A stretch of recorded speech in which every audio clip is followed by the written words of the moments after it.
Okay, I got a Cummins, Volvo with the Cummins ISX in it. I just replaced, what it was is it wouldn't start. It would just make the clicking noises. I tried moving some wires around, it started to work.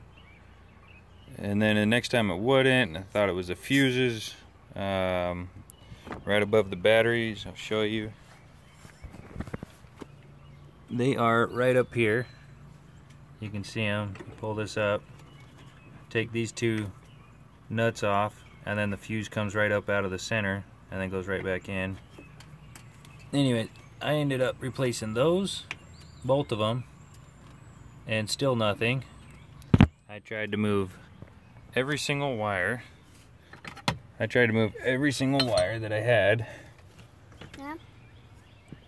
here while trying to crank it, and it wasn't working. And then I replaced my starter solenoid here, and still nothing. Could not get it to work. I took the ground wire off that went from the engine over to the frame. As you can see, it runs down in here. Anyways, yeah, I ended up cleaning that off. I don't think you can see it, but it goes to the frame. Clean that, still nothing. It still wouldn't start. So it wasn't until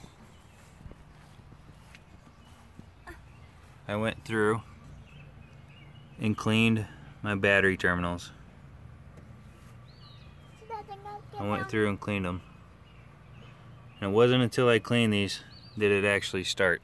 Now, I've heard that if the engine, or the VECU, the Vehicle Electronic Control Unit, does not have the right amount of voltage or detect it, it won't do anything. It won't even have a slow crank, nothing. Turns out it's those right there. It was the battery. Dirty connections. I think I'll get down. Quiet. So anyways, wasn't until I ended up cleaning those, and then first crank went right up. I mean, I had to get pull started today. It was a headache, but just a heads up, on the newer models, not the older ones that have the slow cranks, or if the VECU does not detect a good power source, it will not even allow it to crank over at all. So good luck, everybody. This is what I ended up finding out. It wouldn't. I'm still so upset that it wouldn't even have a slow crank, no nothing, no heated terminals, no nothing. It just would click, click, click, and everything would work except for that. But the VECU is not telling anything to start unless the battery terminals were cleaned up. So hope it helps.